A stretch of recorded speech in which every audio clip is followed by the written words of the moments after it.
So, good old Anne. How much work is done on the box? Oh, you know what? I said we're lifting. Forklift has the word lift in it, so it's going to be MGH. And again, Braden, another way to think about that is how much energy are you storing in the box, and that energy is coming from the forklift. It's going to be 688 times 9.8 times 2.4. What about that 45 seconds? I guess I'm not using that yet. Didn't need to. It's going to be 688 times 9.8 times 2.4, 688 times 9.8 times 2.4, and I got 16,181.76. I'm going to go to 3 sig figs. I'm going to write that as 16,200 joules, but you could go as accurate as you want. 1 mark. Power. Well, power is work over time. So I'm going to write 16,200, but I'm going to use my answer button, of course. And it looks like the time is 45 seconds. So divide by 45. And I get, I guess if I use my answer button, technically 360 or 359.6. If you said 359.5, I'd give you a bit of a stink eye. So I'm going to go 360 power is measured in watts, joules per second. How much work will I do if I carry a bag forward? And your hint here is, with each class, I had somebody give somebody else a piggyback. When you're carrying something, which force are you resisting? Gravity. But if you're moving it forward, are the force and the distance in the same direction? No. So technically, how much work are you doing? No work. 0. 0. Not MGH. If you were lifting it up and moving it vertically, MGH, but carrying it horizontally, 0 joules. And what we're really saying is you're not changing the amount of energy that's stored in that bag. Now, I had somebody say, what about right when you start? I guess when you start from rest, technically you're having a change in kinetic energy, but this one isn't saying we're starting. It's like we're carrying it in the middle here. We're going at a constant speed, so no change in kinetic energy either. Number 3, 2 marks. How much force? I saw they gave me power, although the first thing I did was I made that 65,000 watts. And I started out by writing down power is work over time. And then I said, hey, wait a minute. Power is force times distance over time. I can get the force by itself. I'm going to times by T, divide by D. I said, okay, I guess force is going to be power times time divided by distance. It's going to be 65,000. Need more room, Mr. Duick. It's going to be 65,000 watts of power times 35 seconds divided by 17.5. I think this will work out evenly. Are you going to get 130,000 newtons? Is that right? No? Yes?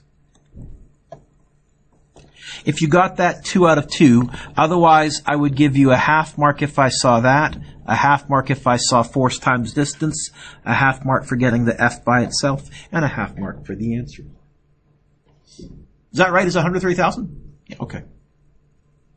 Number 4A, find the kinetic energy. Kinetic energy is going to be a half mv squared, but I said, nice try, Duick, 0.0042 kilograms. All the other units were good. 0.5 times 0.0042 times 965. Don't forget the squared. This one I can't do in my head. 0.5 times 0.0042 times 965. Don't forget the squared. I'm going to write 1960, but I'll keep this on my calculator. 1,960 joules of energy. What work is done on the bullet if it starts from rest? Well, I guess work is going to be the change in potential plus the change in kinetic. I looked at force times distance, didn't see a force or a distance anywhere. And I think the change in potential, I don't see any indication that there's a change in height.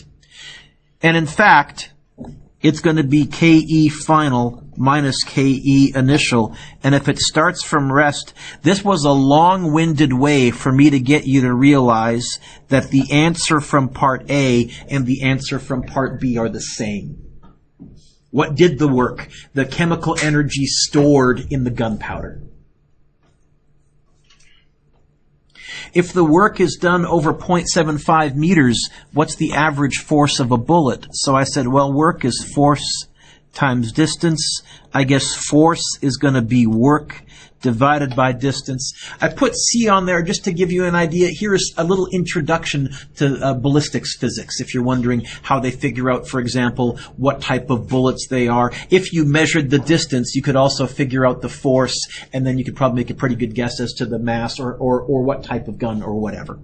It's going to be, I'm going to write 1960. I'm going to use my answer button, 0.75.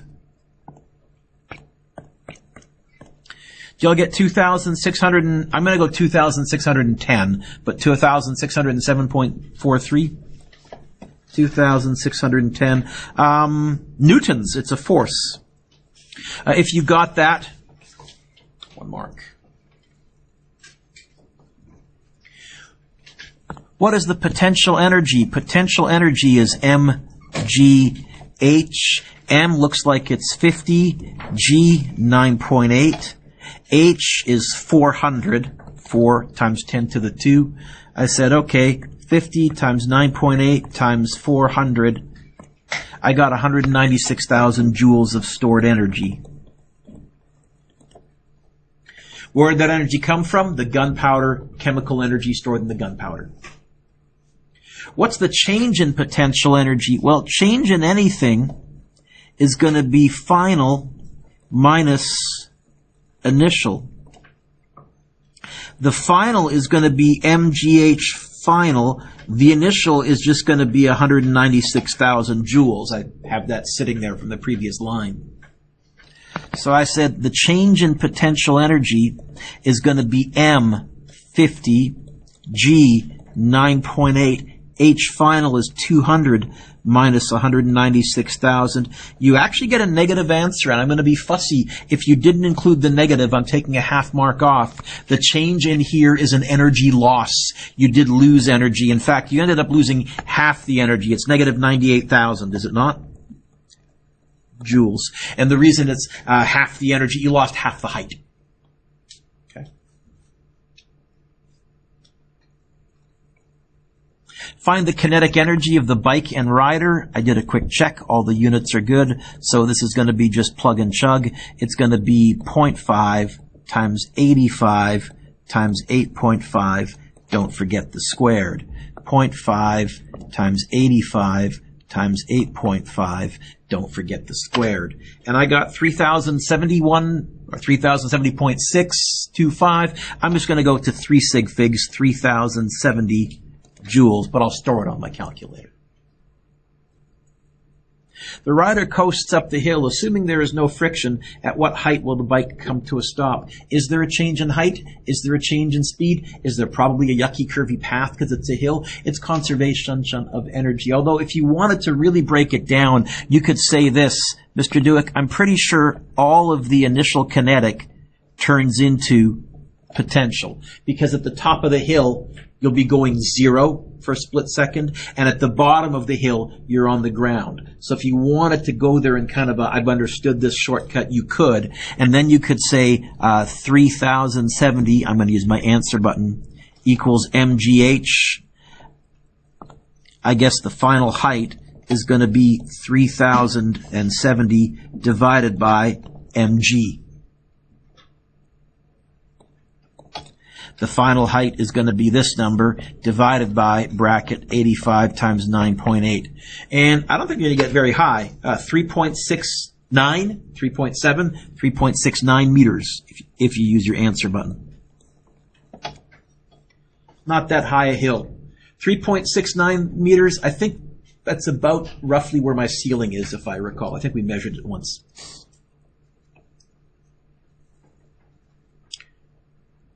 What happens to an object's kinetic energy if we double its velocity? Twice as big? What then, Aiden? 4 times. What if we triple its velocity? 9 times. What if we quadruple its velocity? 16 times. And again, that explains why it takes so much more energy to speed up and go faster and faster and faster and faster. It's not a linear, it's actually a parabolic curve. So if you said something like 4 times bigger or increases by 4 times or something like that, there you go. All right, last one. How much kinetic energy will it have when it reaches the bottom of the ramp? Well, I think this is going to be conservation of energy, G. Interestingly, here, we're starting at the top of a ramp. I'll have to make sure I really pay attention to that. And it looks like I'm starting at rest. At least I have to assume it's starting at rest. On a test, I would include the phrase, assume it starts at rest. And this time, PE final is 0 because we're ending up at the bottom. And so I can say mgh equals KE final. I guess the final kinetic energy is going to be M, 3.5, G, 9.8, H, 2.3.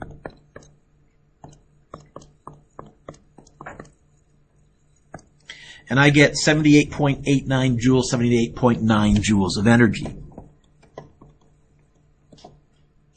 B says, all right, how fast will it be going? Well, I guess I could say this. V is going to be 2 times the kinetic energy divided by the mass square root. I rewrote the kinetic energy equation to get the V by itself. So it's going to be the square root of 2. I'm going to write 78.9, but I'm going to use my answer button, divided by 3.5. So it's going to be 2 times answer button divided by 3.5. Square root of that. And I get 6.71 meters per second. This question was worth 3 marks, which means, strangely, each of these is worth 1.5. If you got that right, 1.5. If you got that right, 1.5. Otherwise, I would probably give you a half mark if I saw that, half mark for that, half mark for the numbers, half mark if I saw that, half mark for that, half mark for the numbers. Can you give yourself a lovely score at the top of the quiz, please, out of 16?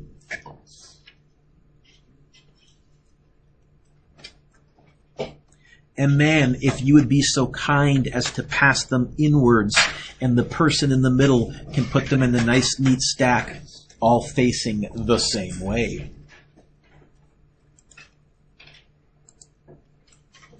Can you all take a look at the take-home quiz that I just handed out, please? Quiz 3. So number 1 asks how much work. I don't see a force or a distance anywhere, so I'm thinking you're going to have to use the work energy theorem, the work equation that has potential and kinetic energy in it. In number 1, you can assume we're on a level road. I didn't include that phrase in the quiz. I would on a test. In other words, you can assume the change of potential is 0. B and C. Okay. Number 2, here is the RCMP car crash investigation question. We revisited it in the lesson. See if you can recreate it. You can look at your notes if you need to. This is a fairly challenging question, but this is kind of one of our goals that we accomplished from the beginning of the year was, okay, can we, just from the skid marks, figure out how fast a car was going in a car crash?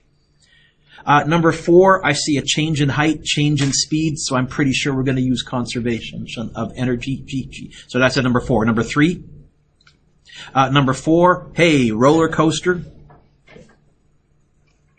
Number 5, hey, I see a bow and arrow question. So, also conservation of energy, but the work was not MGH, it was something else. See if you can do that. Then, can you all take a look at the study guide that I gave you, please? I apologize. I emailed this out to another student, and I'm just going to make sure I give you all the same information that I gave this student. So, if you look at the study guide, you can cross out some questions because there's some topics I didn't put on the test. I didn't put efficiency on the test. I thought about it, but I was cutting corners, and I want to make sure you have lots of time. And I didn't put force versus distance graphs on the test. So if you're looking for some questions that you can cross out, I think you can cross out question number 2. I think you can cross out question number 4. You can cross out question number 6. You can cross out question number 7.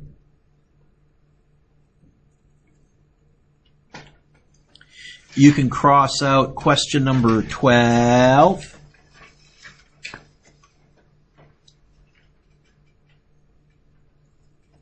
You can cross out question number 17. I already crossed out question number 18. I think you can cross out question number 21. I think you can cross out question number 23.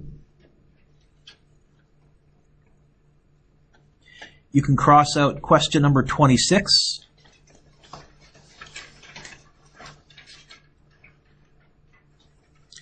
And you can cross out question number 28.